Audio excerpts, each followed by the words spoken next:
Welcome to Flow of Miracles Reflective Moments. And today I am speaking again about emotions. So if you missed it, this is the fourth video in this series. There is a main general emotions video, there's one about emotional expressions, and one about emotional awareness. And now we're building upon the next important step in our emotional journey, which is emotional regulation. And this is quite important because if we do not regulate our emotions, that means that we get very tired very fast because emotions cost us a lot of energy when we don't regulate them. It means that we usually have a lot of trouble with social connections because when we don't regulate our emotions, we have a lot heavier conflicts. And of course, when we don't do that, it's seen as extremely childish, which means that a lot less people want to connect or stay connected with you. And when we don't emotionally regulate, that also means that we cannot take the best decisions in our lives. So, if you have trouble with emotional regulation, or if you maybe want to help somebody regulate their emotions a little better, or if you have children and you recognize how important it is to teach them emotional regulation, then this is the video for you. It's very surprising to me that emotional regulation is not something that is easily taught in schools or in our daily lives. We do have negative consequences, like I just said, if we don't regulate our emotions, but there is not a really good way of telling people how to do it. There is not a really good curriculum for that, even when we all agree that it's so important to regulate our emotions. We see a lot of people who feel unable to recognize what they're feeling, to express their emotions in ways that are self destructive, that have trouble regulating.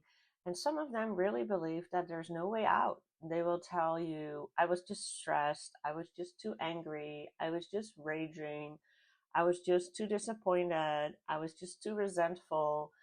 And they will actually defend behavior that is quite wrong, as if there was no other option than just going and doing that. And of course, sometimes in our society, we do that. We do say if you have killed somebody, there's a difference between manslaughter and premeditated murder. There's a difference between a crime of passion, making it sound like there was no good other direction to go in. I find that quite difficult because, on the one hand, I do understand that somebody planning something for a long time should have a different punishment than something that was spur of the moment. But the idea that we have so little control of what we're doing when we're in the grip of intense emotions is something that I do feel keeps us all ripe for believing abusers when they tell us they just couldn't help it.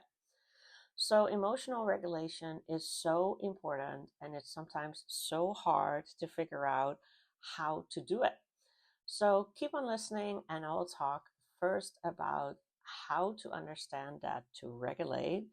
You need to know, what are my emotional triggers? A lot of times people believe that, they don't have enough awareness, they don't have enough recognition of their emotions, but afterwards, you can always reflect on what happened. So if you became dysregulated, you can also see, what are my emotional triggers. Sometimes people get dysregulated because of anger. So if somebody's shouting at you, it becomes harder and harder to regulate your own emotions and to not start shouting back. For some people, anger does not beget more anger, but instead they get really afraid and they start to appease somebody who's angry, even when they don't agree with what's happening. And sometimes people respond quite differently than they thought they would. So, if you will recognize your own emotional triggers on anger, on violence, on fear responses, on happiness, on resentfulness, on jealousy, you are at the first step of regulating them. Because when you recognize, when you reflect on how you responded, that you became dysregulated, you can start thinking on how to regulate yourself. So instead of saying, I'm a jealous person, you'll start saying, I'm struggling with my jealousy, and I notice that happening a lot when, and you start filling in the blanks and you start figuring out what you need to do to build healthier self-esteem. And then the next time something happens, your jealousy will not trigger as deeply, and you're able to actually regulate it quite easier. And that is what we need to do when we figure out our emotional triggers. We really need to reflect on how we responded to an emotional situation. So that is sometimes something outside, somebody triggered something in you, which is still our responsibility. And sometimes it's an inner thing. So we noticed that we got like really angry, or we got really resentful, or we got really um, upset. And we need to ask ourselves, how did we get there? Are there some subconscious of suppressed emotions that just bubbled out when it became too much for me? Did I lose touch with what was happening? So we really need to understand our triggers, and we always do that after we trigger them. So do not get stuck in shame, do not get stuck in guilt, but really take the time to reflect on what happened and why. And recognize, of course, that some emotional triggers are due to lack of sleep, stress, or lack of food. And if you have physical triggers underneath your emotional triggers, it's a really, really good idea to take a good look at your self care to make sure that your emotional life stays a lot more stable because you take care of your physical and mental health. So the next question is, what techniques do I use to regulate my emotions? There are a lot of techniques that you can use. Of course, the most famous one is always breathe and count to three, which is something we teach our children also, to say like, okay, when you get angry or when you get upset, just breathe in and out and count 1, 2, 3. And for people who need some more time to calm down, count 1 to 10. And we also teach people that it's a good idea to stay connected to yourself. So if you want to calm yourself down, if you want to come to a space where you can actually choose your response, you need to understand like, hey, I'm shouting and I shouldn't be shouting. You need to recognize that you can regulate that if you take that step. So I often tell people, just take a deep breath, reconnect to your body, look at what you're doing and ask yourself, am I happy with how I'm responding at this moment? Or am I just reacting out of fear, out of anger, out of guilt, out of shame? So the breathe and count is a very powerful regulating technique. Some other techniques, of course, include making sure that you have proper self care, making sure your mental health is good so that you don't get triggered that much.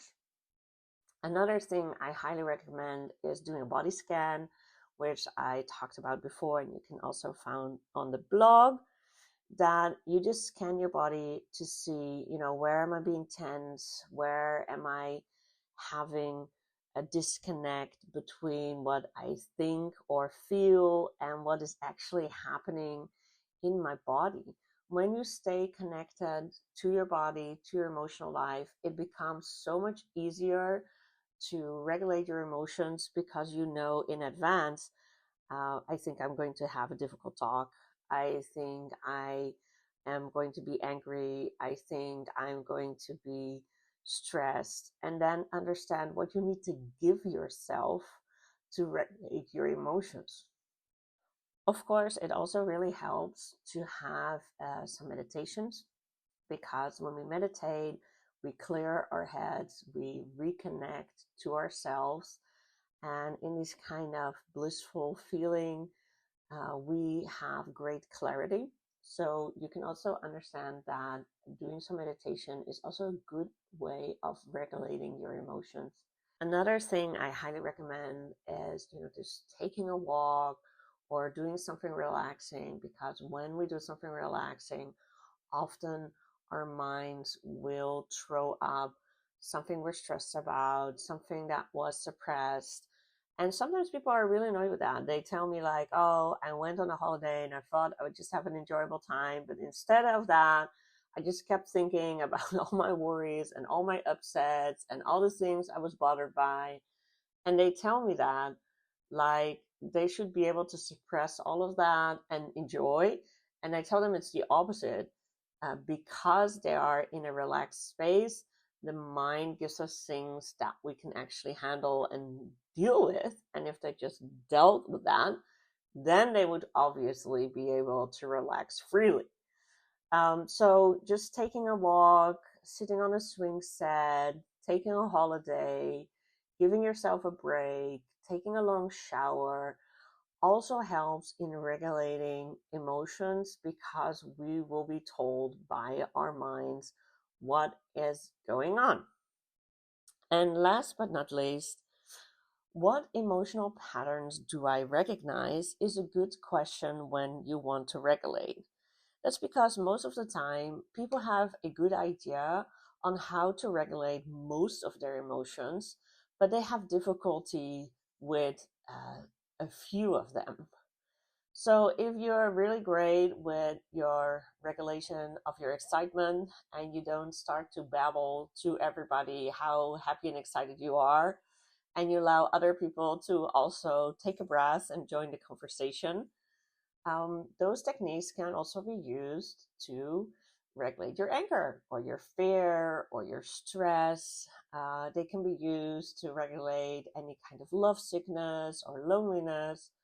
So, if you recognize which emotional patterns you have trouble regulating and which ones you're good at, first of all, you really feel happy knowing that you actually can regulate quite a lot of emotions without actually thinking that you have to practice a technique. Because once we learn how to regulate it, it becomes easier and easier, and it becomes second nature to regulate our emotions and say, hey, I can be really angry, but if I just shout and scream or throw things, it's not going to get solved.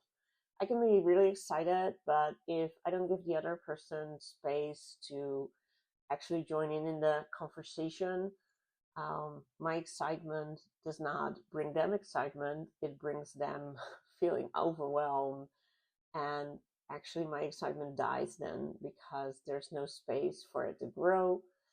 If you notice that you have trouble regulating loneliness or jealousy or resentment, you notice, what you need to do. uh, when you recognize that you can also um, actually regulate different emotions. So without you knowing, you probably have several techniques on your own that you're using to regulate emotions. So by actually checking out what emotional patterns you have, you can see where you have trouble regulating yourself. Maybe it's only when you're nervous. Maybe it's only when you are triggered by something in your past. And you notice that if somebody does exactly the same thing as that teacher you hated, or like your mom or your dad or a grandparent, that you completely seize up and all your emotional regulation goes out of the window, and all you want to do is act like a unhappy teenager, or the other dysregulation, act like a toddler and wanting to just lay on the ground and smack the floor and scream. So it's a good idea to see what emotional patterns you recognize, and then to actually see where your dysregulation is. If it's on the teenager level, that often means that we have trouble with authority. We have trouble choosing what's right for us, and we choose to be stubborn even when we know we're doing the wrong thing. We rather be rebellious, and we rather want to be right instead of being happy. And if you're in the toddler stage, then you really, really need to look at what's happening in your body because you are being overwhelmed and flooded by emotional feelings. And all you want to do is just shut down and scream.